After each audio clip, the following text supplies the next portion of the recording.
This is episode 121 of Family Life Mornings, a radio show hosted by Steve, Terese, and Randy on Family Life, a network of stations across New York and Pennsylvania. Our podcast, a look back at some of the moments from the previous week. I'm under here and I can hardly breathe. What are you doing under there? Is that a good imitation? Is that a good imitation? Of what? I'm pretending to be the butter on the toast. Check out more at familylife.org. Nutritious and delicious. Just like Fruit Loops.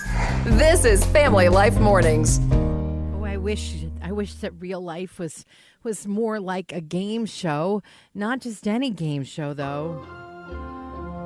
Just one game show in particular that does something that I never realized until I read this. Have you ever noticed when you watch Jeopardy, all the contestants are the same height? I never noticed that. I'm going to have to look now. Yeah, because the contestants on Jeopardy have adjustable platforms that they stand on so that everybody is the same height. I would like this in real life. Just once. Just once I would be able to, look somebody in the eye with my little just a platform. We're the same height on the radio. Yeah, okay. A little serious, a little silly. A perfect balance to start your day. Family Life Mornings. You guys ready for some Bible lessons through Steve's mind? Sure. All right. It could be interesting. Well, it should be. Well, let me just start with this. Has this ever happened to you where you have your GPS and you mistakenly set it on the wrong thing, like walking instead of driving? And you're like, it's going to take me 7 years to get to somebody's house. Right, exactly. Yeah, same thing. Well, I don't know why I think about this. I just think about Moses out there wandering, and all of a sudden he looks on his GPS and it says, take a right in 10 years. Right. Right? I mean, just... Yeah. Recalculating. Could have happened. Could have. Right? I don't think GPS left? was real. Are you just starting your day? Well, so are we. It's Steve, Terese, and Randy on Family Life Mornings. Ice hockey and teeth are not a good combination. No. It's a pretty rough sport, and if you've ever seen ice hockey players, especially the professionals, a lot of them are missing teeth. So a mouth guard is really a must to protect your teeth when you're playing ice hockey. But 10-year-old Nolan was not wearing a mouth guard, and you guessed it, a slap shot was taken. The puck knocked out a tooth from Nolan's mouth. But Nolan was not too shaken up by the incident. In fact, he actually knew it was going to happen. In fact, he's the one who took the slap shot. What? You see, the puck was at the end of a piece of string that was tied to a loose tooth. Oh, boy. Nolan wanted to remember how he lost his first tooth, and I'd say his shot scored a goal. He's going to remember. You're waking up with the show that keeps it clean for you and your kids. Family Life Mornings. Have you ever noticed how sometimes I tell you things that are so deeply profound that all you can do is just think about it? Every day. I there's not a day that I don't go home and I'm in deep, profound thought from something you have uttered on the radio. I'm trying to picture you in deep, profound thought. Doesn't last long, but Have you ever noticed this? Okay. Your fingers have fingertips, correct? Right. Yes. Staring Your at them. toes, Right. your toes do not have toe tips. However, you can walk on your tiptoes, but you never hear anything about tip fingers. Huh. See? Deep, profound. Wow. I'll be back tomorrow. Fun conversation, good music, and something to think about. Family Life Mornings. It will be. I'm under here and I can hardly breathe. What are you doing under there? Is that a good right? imitation? Is that a good imitation? Of what? I'm pretending to be the butter on the toast that just got tipped off from the table and it flipped, and it always lands on the butter side down. Oh, butter side down, yeah. So I'm like, I'm under here. Anyway, that's the best butter imitation I can do. So you need to sound a little more melty. Yeah, that's true. So now you got it. So why does it land on the butter Always. side down? And you're thinking it's because maybe the extra weight or something, because the butter, it has more to do, and they've studied this, it has more to do with the height of the table. Usually the table height, it's going to do one revolution or half a revolution and boom, down on there. So that's the reason. Here's the thing that really gets me about this whole thing. You think you are going to have a tough day at work. They did this. They dropped 100 slices of toast from a table from a half feet high, and they studied this all day long. You think you have it tough. 100 slices of toast you got to flip and do all the...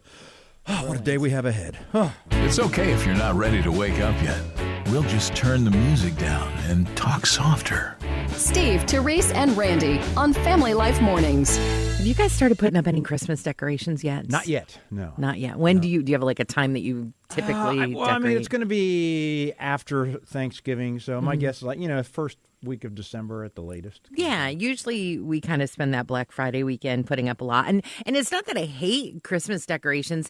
It's that I have like some really cool fall decorations that I want to leave up, And that's the thing. Most people say they're going to wait until after Thanksgiving.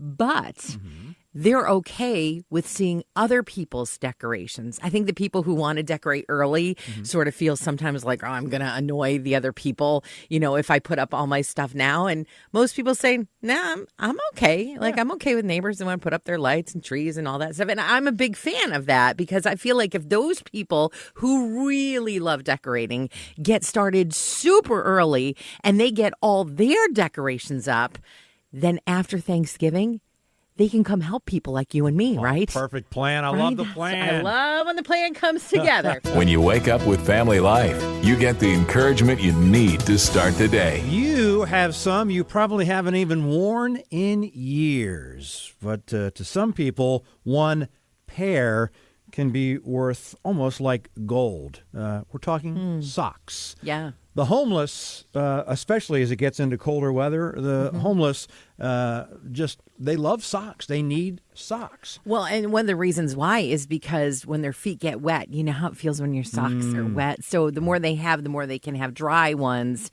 to replace the wet ones. And yeah, Exactly. they just love that. So when a homeless man walked into a dollar store recently and was attempting to get some, but not purchase some, the store called, police came, wondering why this guy was shoplifting socks. Once they found out why, one officer went to purchase the socks. Second officer invited the homeless man to come to a local shelter where they offered food, clothes, and other necessities for the homeless. So the question this morning, can you spare a pair of socks? The morning time.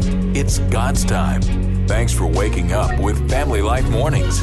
I may have a problem. I don't know if I need an intervention yet, but I have this thing for advent calendars. Like I love advent calendars. We have one that's like a wall hanging and it's got like a little ornament that you hang up for every day. And that one I use every single year. This year, like months ago, I saw one online that I was pretty sure was going to sell out. It's got the little doors that you open and inside each day is a Star Wars Lego piece.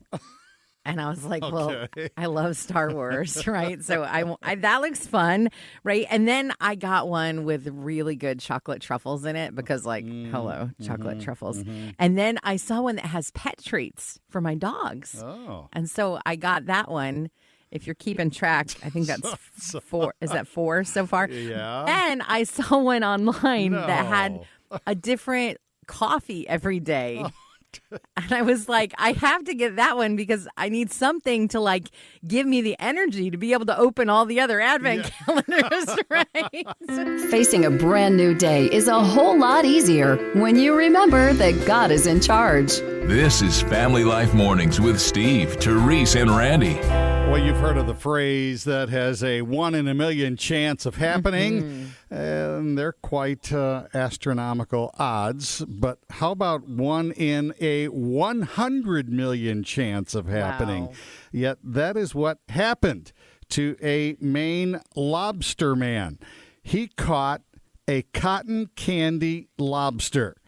Now, you might ask, what is a cotton candy lobster? Ew, just the idea of cotton candy. I had never heard of one before. Right. But I will say this, it does not have to do with the flavor of the lobster. It has to do with the color. The lobster is that bluish cotton candy color with a little bit of pink mixed in, but only a 1 in 100 million chance of a lobster like that being caught. It, by the way, will not be eaten because it's a cotton candy lobster. It's going to go to an aquarium. I like it. Cotton candy lobster. Sort of sounds like the start of a really bad basket on Chopped, doesn't it? Oh, yes, it does. They're here to wake you up, pick you up, and lift you up. Steve, Terese, and Randy on Family Life. A friend you can turn to.